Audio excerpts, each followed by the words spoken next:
The alien queen had traveled across thousands of star systems, but Earth was different from the beginning. From a distance, humanity looked chaotic and unpredictable. Their broadcasts showed laughter mixed with conflict, kindness mixed with competition, and technology growing faster than many advanced civilizations. The Interstellar Council had marked Earth as a developing world, approaching a critical stage. If humans mastered faster-than-light propulsion without guidance, they could either become powerful allies or dangerous unknowns. Because of this uncertainty, the Queen decided to come personally. She arrived silently, hidden by advanced cloaking technology that bent light and blocked energy signatures. Her vessel rested far above the atmosphere, invisible to human satellites. From there, she descended toward a research facility located in a quiet desert region. This place had caught the attention of her scientists because it was experimenting with a propulsion system that hinted at breakthroughs beyond humanity's current understanding. Inside the facility, humans moved quickly through long corridors filled with screens and machines. The Queen walked among them unseen, studying everything. She observed how they communicated constantly, sometimes arguing, sometimes laughing, and often making decisions based on instinct rather than strict calculation. To her species, such behavior seemed inefficient. Her people valued precision and emotional control, believing that logic created stability. Yet she could not ignore the results humans achieved, despite their chaos. Their technology advanced through trial and error, fueled by imagination and stubborn determination. They made mistakes, but they learned quickly from them. For several days she remained only an observer. She listened to conversations and watched how teams worked together. Some humans sought recognition and spoke loudly about their ideas. Others preferred to remain quiet, focusing on small details that kept the project running smoothly. One of these quieter individuals caught her attention. He was a systems engineer who rarely joined heated debates. Instead, he stayed after others left, reviewing calculations and checking safety protocols. He was not driven by pride, but by responsibility. When mistakes appeared, he corrected them quietly, without seeking praise. The Queen found herself returning to observe him repeatedly. His patience contrasted with the restless energy around him. While others rushed forward, he paused to understand problems deeply before acting. This behavior reminded her of ancient leaders from her own world who believed wisdom came from careful observation. She began adjusting her schedule to match his shifts, curious about what motivated him. Through intercepted conversations, she learned he believed technology should protect lives rather than simply push boundaries. He worried that the propulsion project moved too quickly without considering long-term consequences. One evening, as the sun set beyond the desert horizon, most of the facility emptied. The engineer remained behind, surrounded by quiet humming machines. He reviewed energy output data, occasionally sipping from a mug that had long since grown cold. The Queen moved closer, studying his expressions. Humans showed emotions openly, and she found this fascinating. Small changes in posture revealed thoughts that her own people would hide carefully behind trained discipline. At that moment, an unexpected fluctuation rippled through the experimental energy field. The Queen's cloaking system flickered briefly. For a fraction of a second, her silhouette became visible. The engineer looked up immediately. Their eyes met. Time seemed to slow as surprise filled the room. The Queen froze, her instincts urging her to retreat or erase his memory using advanced technology. Yet she hesitated. His reaction was not what she expected. Instead of fear or aggression, he showed calm curiosity. He blinked once, then slowly placed his tools down as if trying not to startle her. He spoke carefully, his voice steady.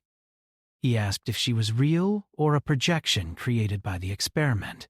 The question carried no accusation, only genuine wonder. The Queen felt an unfamiliar sensation, something close to uncertainty. She had faced countless first-contact situations across the galaxy, but none had begun like this. Humans were supposed to react strongly to the unknown, yet this individual remained composed. She allowed the cloak to fade slightly, revealing more of her form. She appeared tall and graceful, with features that were clearly not human, but still familiar enough to avoid immediate alarm. The engineer watched quietly, taking in every detail without stepping closer. He asked if she needed help. The simplicity of the question surprised her more than anything else. Instead of demanding answers or raising alarms, he offered assistance. It challenged her assumptions about human behavior. She replied cautiously, choosing words that would not reveal too much. She described herself as a traveler studying new worlds. The explanation was incomplete, but not entirely false. He accepted it without pushing for more details, as if understanding that trust grew slowly. Over the next hour, they spoke about the propulsion system. She offered subtle suggestions that improved efficiency without exposing advanced alien knowledge directly. He listened carefully, recognizing the value of her insights. As they worked together, the Queen noticed how humans approached problems creatively. They did not follow rigid patterns. Instead, they experimented until solutions emerged. This adaptability fascinated her. It was messy, but effective. When the night grew late, he thanked her for the conversation. He did not ask where she would go or whether she planned to stay. The lack of pressure felt strangely respectful. After he left, she remained alone in the laboratory, reflecting on what had happened. Her mission required objective judgment, yet she felt the first hint of personal interest influencing her thoughts. In orbit, her advisors monitored everything. They questioned her extended presence near one human and reminded her of protocol. She acknowledged their concerns but insisted more observation was necessary. Days passed, and their interactions continued. They spoke about science, history, and philosophy. He described humanity's struggles, wars, mistakes, and moments of unity that followed crises. She listened closely, comparing his perspective with data gathered from planetary networks. The more she learned, the more she realized humanity could not be understood through statistics alone. Their contradictions created both weakness and strength. They argued fiercely yet protected one another when danger appeared. One afternoon, she watched as a young technician made an error that disrupted testing schedules. Instead of reacting with anger, the engineer helped the technician fix the mistake, explaining concepts patiently. The Queen noted this behavior carefully. Leadership in human terms often meant supporting others rather than controlling them.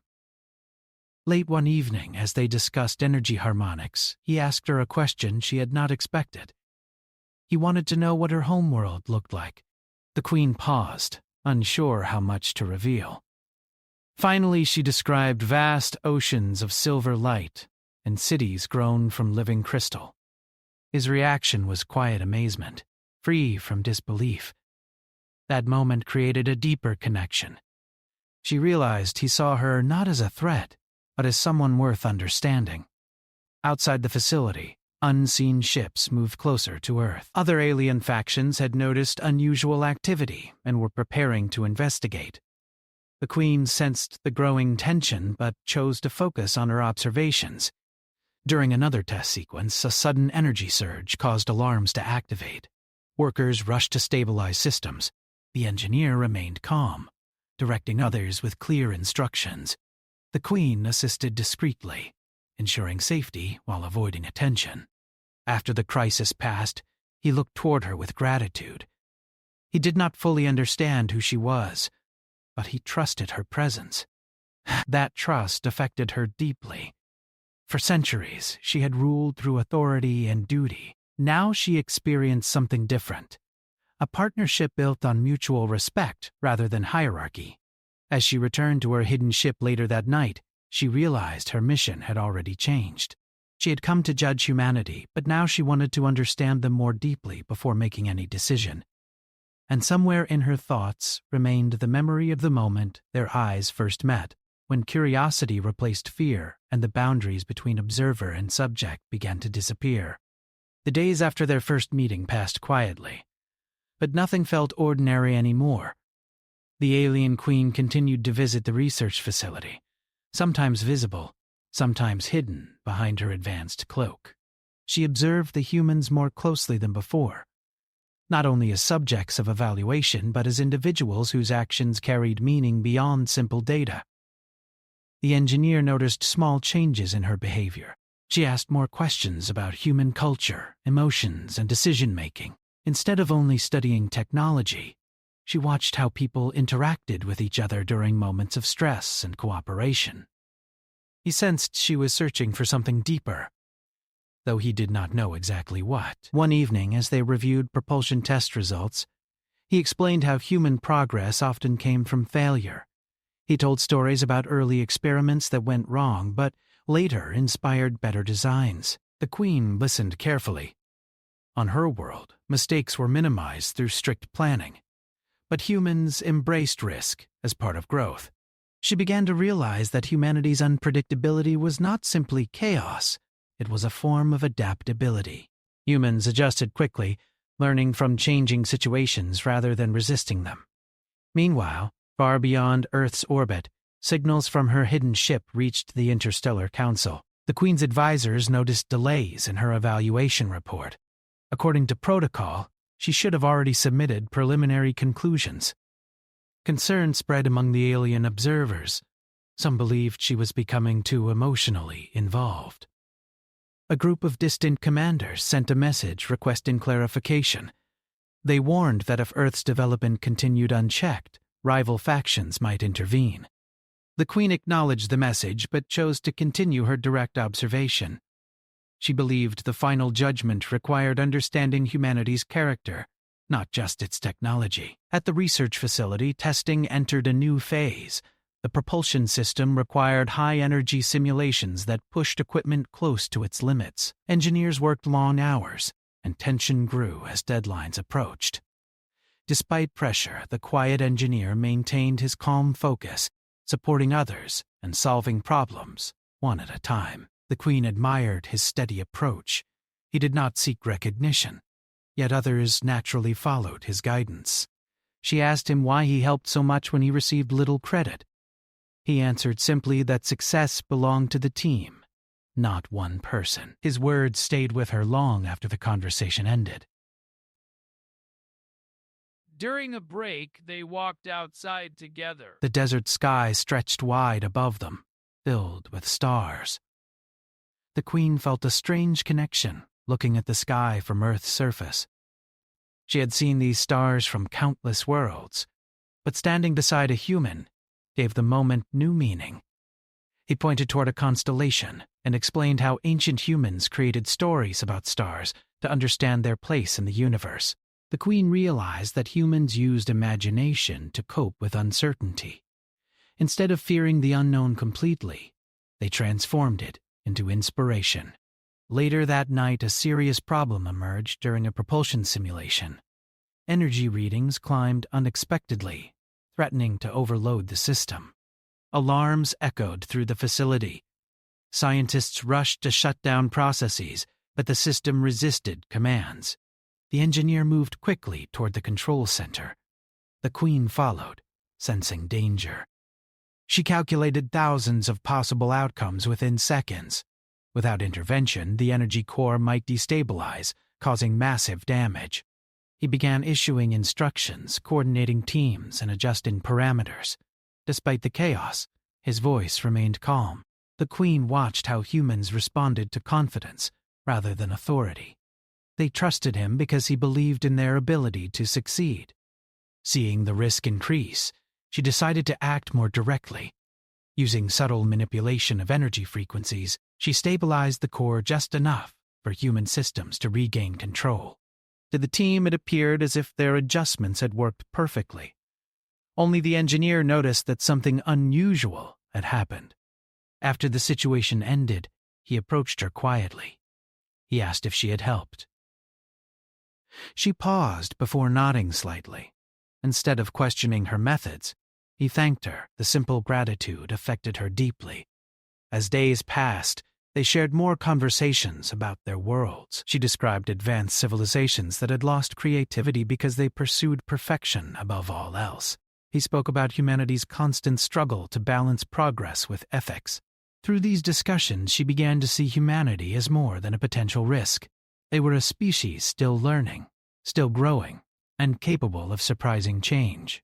However, outside observers grew impatient. Reports from alien scouts revealed that a rival fleet had begun moving toward Earth. Their intention was unclear, but their presence suggested possible intervention. The Queen felt pressure building. If another faction reached Earth first, conflict might become unavoidable. She considered revealing everything to the engineer, but hesitated. Trust had grown between them, yet exposing the full truth could change their relationship. One evening, as they worked alone again, he noticed her unusual silence. He asked if something was wrong. For the first time, she allowed uncertainty to show in her expression. She admitted that forces beyond Earth were watching humanity closely. He listened without panic, asking thoughtful questions rather than reacting with fear. She explained that advanced civilizations often judged younger worlds to decide whether they were safe to join the wider galaxy. He absorbed the information slowly, understanding the seriousness without losing hope. Instead of becoming angry, he asked what humans could do to prove themselves. The question surprised her. Many species reacted defensively when evaluated. Humans, it seemed, were willing to grow if given the chance. Their partnership deepened as they began discussing ways humanity could demonstrate cooperation and responsibility. She provided guidance without revealing too much advanced knowledge, encouraging solutions that came from human creativity. Meanwhile, tension increased in orbit as alien scouts observed Earth's technological experiments. Messages between fleets grew more urgent. The Queen sensed that time was running out. Back on Earth, the engineer proposed a collaborative project combining ideas from different teams to improve safety and efficiency. The Queen supported the concept, recognizing it as a perfect example of human innovation through cooperation. As the project began, she watched humans from different backgrounds unite toward a shared goal. Arguments still happened, but they often led to better solutions rather than division. She realized that humanity's strength lay not in perfect harmony, but in the ability to resolve differences. Late one night, standing beside him in the quiet laboratory, she felt something shift within herself. She was no longer just an observer. She had become invested in humanity's future. Outside, unseen ships moved closer, preparing for arrival. The Queen knew that soon she would have to choose between strict protocol and her growing belief that humanity deserved a chance.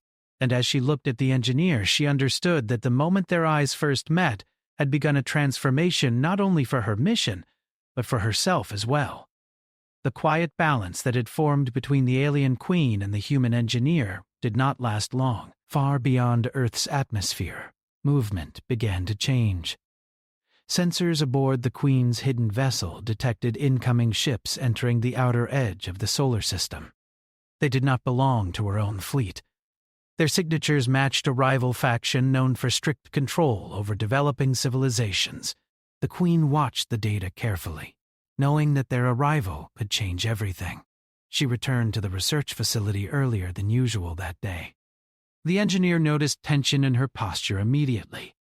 Humans were skilled at reading subtle emotional cues, and although her species hid emotions well, he had learned to recognize when something troubled her. He asked if the situation beyond Earth had become serious.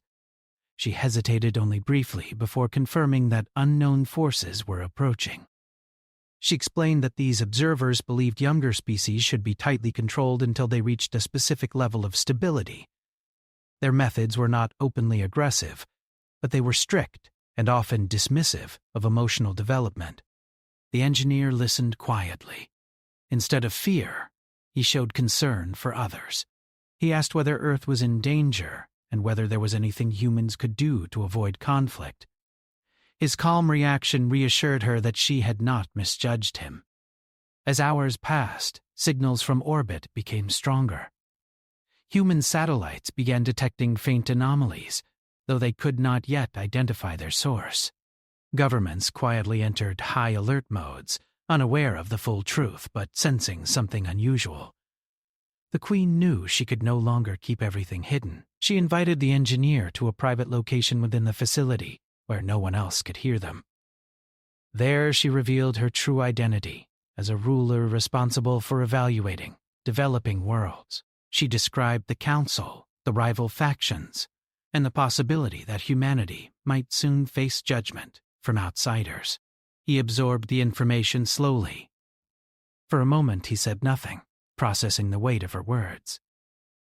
Then he asked why she had chosen to tell him specifically. She answered honestly that he represented the best qualities she had observed in humanity: patience, responsibility, and empathy. She trusted him to help bridge the gap between species. Together they began planning how to prepare humanity without creating panic. The engineer suggested contacting selected leaders within the scientific and diplomatic communities.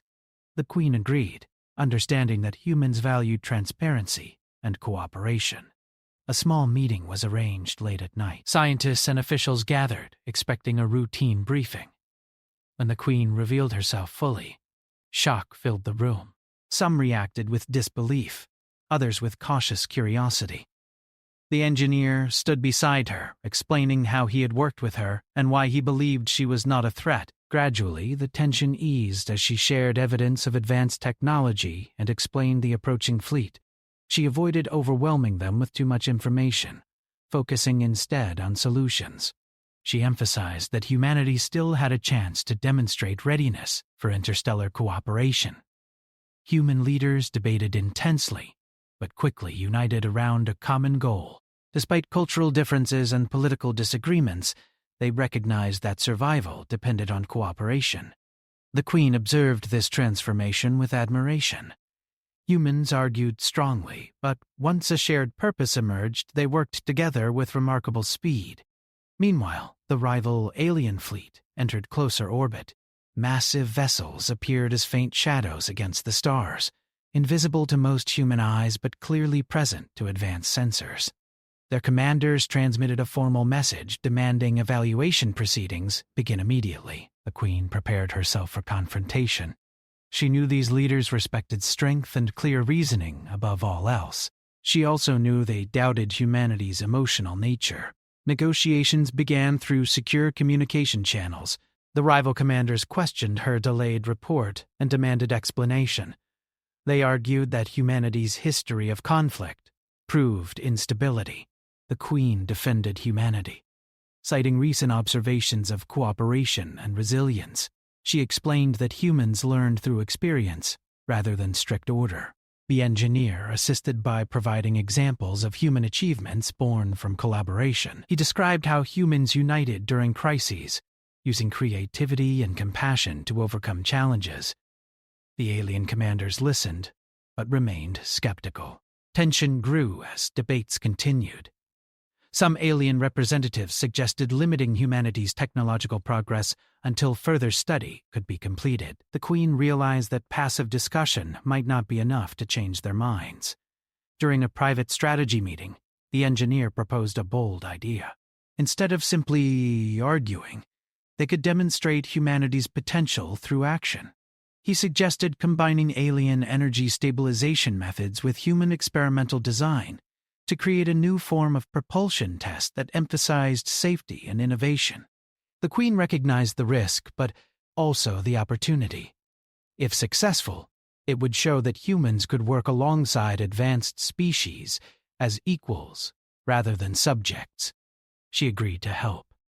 Preparation began immediately. Scientists from different nations collaborated with guidance from the Queen. She carefully shared limited knowledge, ensuring humans remained active participants rather than passive learners. As the experiment approached, pressure increased. Alien observers monitored every detail. Some expected failure, believing human unpredictability would lead to mistakes. The day of the demonstration arrived. Inside the facility, engineers worked with focused intensity.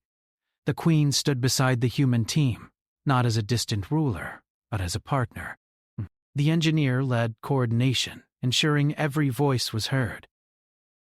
When the test began, energy levels rose steadily. The new system balanced alien precision with human adaptability. Unexpected fluctuations appeared, but instead of panic, the team adjusted quickly, solving problems together. The rival commanders watched closely for Morbid. Slowly, their skepticism shifted toward curiosity as the system stabilized beyond projected limits. The final phase activated successfully, creating a controlled energy field stronger and safer than previous designs. Silence filled the observation channels. Humanity had achieved something impressive not through perfection, but through cooperation. After the test ended, the Queen felt a quiet sense of pride. She looked at the engineer, recognizing that his belief in teamwork had made this moment possible. Yet she knew the decision was not finished. The Alien Council would soon deliver judgment. Humanity's future remained uncertain. As night fell, she stood outside beneath the stars with the engineer. He asked whether she believed humans would be accepted. She admitted she did not know, but she believed humanity had shown its true strength. Above them, unseen ships waited. The next phase would decide whether Earth would join the greater galaxy or remain isolated. And as she looked into his eyes again, she felt the same stillness she had experienced during their first meeting, a moment where logic and emotion met, changing the path of destiny. The demonstration changed the tone of everything, but it did not end the danger. After the successful test, the research facility felt like a calm island in the middle of a storm. Humans celebrated quietly, not with loud pride, but with tired relief.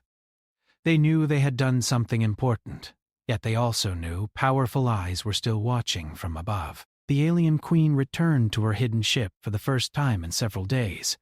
She needed to speak directly with her advisors and prepare for the council session that would decide Earth's future. Inside the ship, the air was cool and silent, designed for clarity and focus. Her advisors stood in a circle of light, projecting data and waiting for her command. They asked why she had risked direct involvement. They reminded her that the council expected strict neutrality. The Queen listened, then answered with calm honesty. She said that neutrality was not the same as blindness. Humanity was not a simple problem to solve with numbers. Humanity was a living story still being written. Some advisors disagreed. They warned that the rival faction would use any emotional sign as proof that she had lost objectivity. The Queen accepted that risk. She knew she would have to speak carefully, with facts and proof, not only feeling. She sent a message to the Interstellar Council requesting an official hearing. The rival fleet responded quickly, agreeing, but their tone carried pressure. They wanted the decision made fast. They believed delay allowed humans to grow stronger without permission. Within hours, the council chamber opened across the network, projecting a full assembly. It was not a physical room on a single planet. It was a secure link connecting leaders from many worlds. Each leader appeared as a lifelike hologram, seated in their own space but united in one shared chamber. The Queen stepped into the center, her posture straight and controlled. On the other side of the link, the rival commanders watched closely. They expected her to present a cold evaluation, something simple like, "Earth is unstable, restrict contact." Instead, they saw a queen who looked steady, confident, and prepared to defend her conclusion. Before she began, the council asked for Earth's representative voice to be present. The Queen had already planned for this. She requested that the human engineer join the session, not as a politician, but as a witness. Human leaders had offered diplomats, but the Queen believed the engineer represented humanity's best strength: clear thinking, steady responsibility, and teamwork. In a secure room on Earth, the engineer stood before a large display as the council's chamber appeared around him. The sight was overwhelming. Dozens of alien leaders, different shapes and forms, watched him.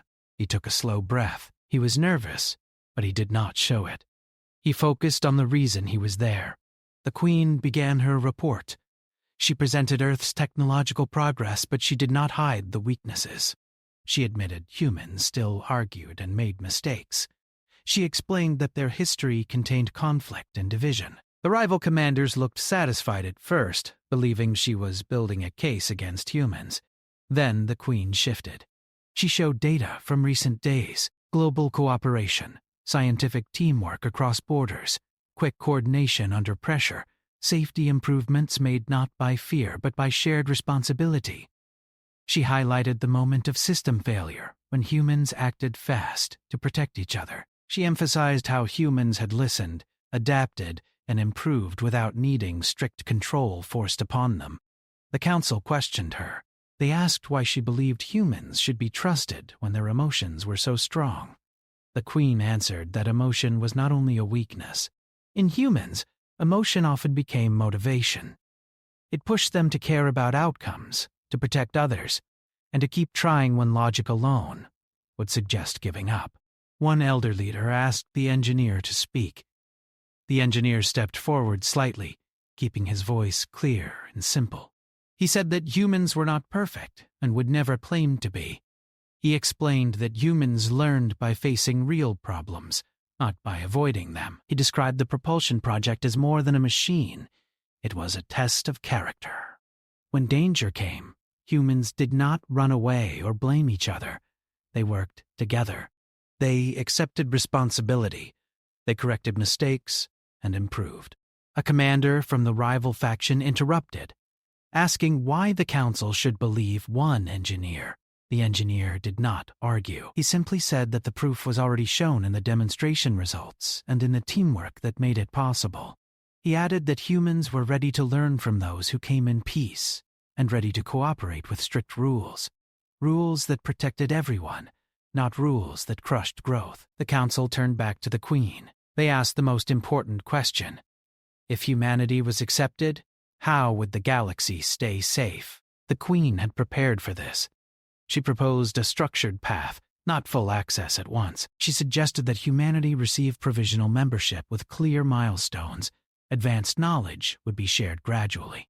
Earth would join training programs focused on safety, ethics, and cooperative standards. Human engineers would work alongside alien teams. In return, humans would offer something rare: creative problem-solving, fast adaptation, and a deep emotional commitment to protect their own and their allies. The rival faction argued strongly against this. They claimed humanity's fast growth made them unpredictable. They warned that other worlds might feel threatened. Their voices rose and the council chamber grew tense. The Queen stayed calm. She reminded the council that fear had often created more conflict than trust. She pointed out that isolating humans would not stop their development. It would only push them to grow alone, without guidance, without shared standards, and without friendships that create stability. Then she shared something unusual. She spoke about the first moment she truly saw humanity. She did not speak about personal emotions. She described the moment as an example of human nature. She explained how her cloak had failed briefly, and how one human had looked at her, not with panic, not with anger, but with calm curiosity. She said that in that moment she realized humans could face the unknown without turning it into immediate fear. They could choose understanding. The council listened with careful silence. The rival commander attempted to frame this as emotional weakness in the Queen, but the Queen responded firmly. She said that emotion was not driving her judgment. Evidence was. The moment simply revealed the truth behind the evidence. Humanity's greatest strength was not power, but the ability to grow. The council asked for a closed vote. The chamber dimmed slightly as leaders consulted their advisors. Minutes passed that felt like hours. On Earth, the engineer stood still, hands relaxed, eyes steady. He had done what he could. The decision was now beyond him. At last, the council returned. The chief moderator announced the result. Humanity would be granted provisional membership in the Interstellar Alliance, under supervised cooperation. The rival fleet was ordered to withdraw to a monitoring distance. Interference was forbidden unless Earth broke the Alliance rules. In the quiet room on Earth, human officials exhaled in relief. Some smiled. Some lowered their heads in silent thanks. The engineer felt a weight lift from his chest. He looked at the Queen's image on the screen. Her expression remained controlled, but something in her eyes softened. The rival commander gave a final warning before disconnecting. He said the galaxy would not tolerate recklessness. The Queen accepted the warning without argument. She knew trust would take time, and she was ready for that work. After the council session ended, the Queen returned to Earth openly for the first time. She did not arrive with a parade or dramatic display. She came quietly, landing her small shuttle at a protected site near the facility. Human security surrounded the area, but their posture was respectful rather than hostile. The engineer met her outside as dawn broke over the desert. The sky was pale and wide, and the air was cold. For a moment they stood facing each other in silence, letting the truth settle. He thanked her for believing in humanity. She replied that humanity had earned the chance through their actions. She told him the path ahead would be difficult. Some alien worlds would remain suspicious. Some humans would fear change. Misunderstandings would happen. But now Earth would not face the future alone. They returned to the facility together. Inside, teams prepared for the next stage, creating joint standards, training programs, and safe communication channels. The Queen introduced small pieces of technology designed to help humans monitor space more accurately. She did not hand over secret weapons or dangerous tools. She focused on safety systems, emergency protocols, and stable energy management. Human scientists were excited, but the Queen insisted on clear rules. She told them that progress without responsibility could destroy trust quickly. The engineer supported her. He became one of the main coordinators, helping people understand that this was not just about new machines. It was about joining a community. Over the next weeks, the first interstellar liaison group arrived in orbit. Unlike the rival fleet, these ships carried cooperation teams, engineers, educators, translators, and cultural experts. They came not to control Earth, but to guide Earth into Alliance standards. Many humans were nervous. Rumors spread quickly across the planet. Some imagined aliens as threats, others as saviors. The Queen and the engineer worked together to reduce fear through honest information. They explained that the alliance was based on mutual respect. Humans would keep their identity and freedom, but they would also accept responsibility for the greater community. One evening after a long day of meetings, the Queen and the engineer walked outside again. The stars were bright, and the desert was quiet. The Queen looked up, thinking of how many worlds waited beyond that sky. The engineer asked her why she had chosen to stay on Earth instead of returning to her own system after winning the vote. The Queen answered with simple truth. She said Earth was now part of her duty, and she wanted to ensure the transition was fair. She also said that Earth had taught her something her world had forgotten. Growth requires patience, trust, and the courage to face uncertainty. He asked if she regretted anything. She considered the question carefully, then said no. If she had followed strict distance, she might have judged humans incorrectly. She might have made the galaxy weaker by rejecting a species that could bring new life into old systems. Far above, the first official Alliance beacon lit up in orbit. It was a symbol, not a weapon, a message of connection. On Earth, telescopes captured the faint signal, and for the first time, many humans felt the truth of the new era. The Queen looked at the engineer, then back at the stars. She remembered the first moment their eyes met, when her body had frozen and her mind had searched for a safe response. Now she understood why she had frozen. It was not fear. It was recognition. Recognition that humanity carried something powerful. Not power as domination, not power as control, but power as courage, mixed with compassion. The kind of strength that could rebuild trust where it had been lost. The future would be challenging. Not all aliens would welcome humans. Not all humans would trust aliens. Mistakes would happen. But now, there was a bridge between worlds, and it had started with a simple act, one human choosing calm curiosity instead of panic, and one alien queen choosing to see a species as more than a risk. As the desert wind moved softly across the sand, the queen and the engineers stood together, watching the sky that no longer felt unreachable. Earth had stepped into the galaxy, not as a silent target to be judged, but as a voice ready to contribute. And for the first time in a long time, the queen believed the galaxy could become something better, not because it was perfect, but because it was willing to grow.